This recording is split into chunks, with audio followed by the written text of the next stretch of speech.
هلت دمع رماخي المحبوب جوارح يسباها حبه في دواخل الحشا مزغلي تمزاقي لا حول لي فيما قضى صلي على النبي ركب البراقي محمد عين الوجود طال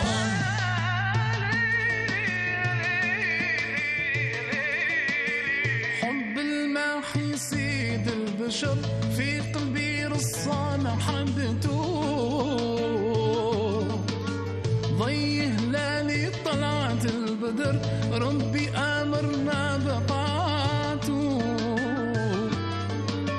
في الميزان وساعة الحشر قاعد ندوز في شفاعته هذا هو خير الهدى حبيب التاقي من جبل القرآن وانباء هذا هو من سره عند الله الخلاقي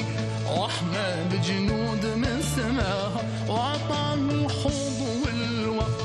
وجعله تاقي لأمته هو طبيب داء صلي على النبي ركب البراقي محمد عين الوجود طه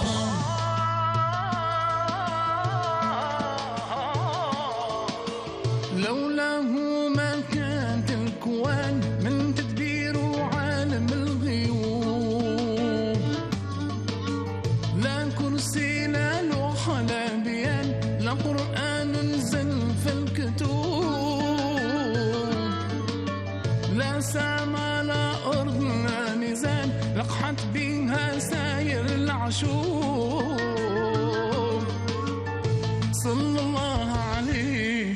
قد ما مكتوب في الوراقي من آيات كل من قراها وعداد الساكنين جملة في كل فاقي قد لي يمشي على وطاها وعداد البرق والنجوم ضوتي للصاقي صبحا الخلاق من شاق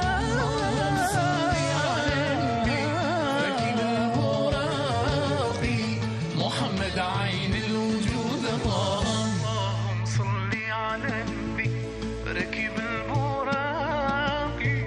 محمد عين الوجود طه اللهم صل على النبي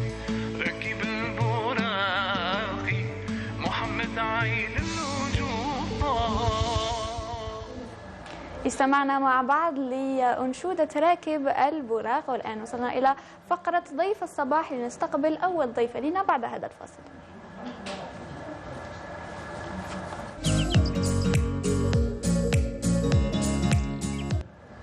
إذا مشاهدينا تحضر معنا الآن الدكتورة أسماء سعدودي للحديث عن صحة الأسنان خلال الشهر الفضيل. صباح الخير. صباح الخير، صباح الأنوار، صحة رمضانكم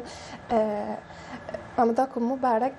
معكم أنا طبيبة الأسنان سعدودي أسماء نقدم لكم بعض النصائح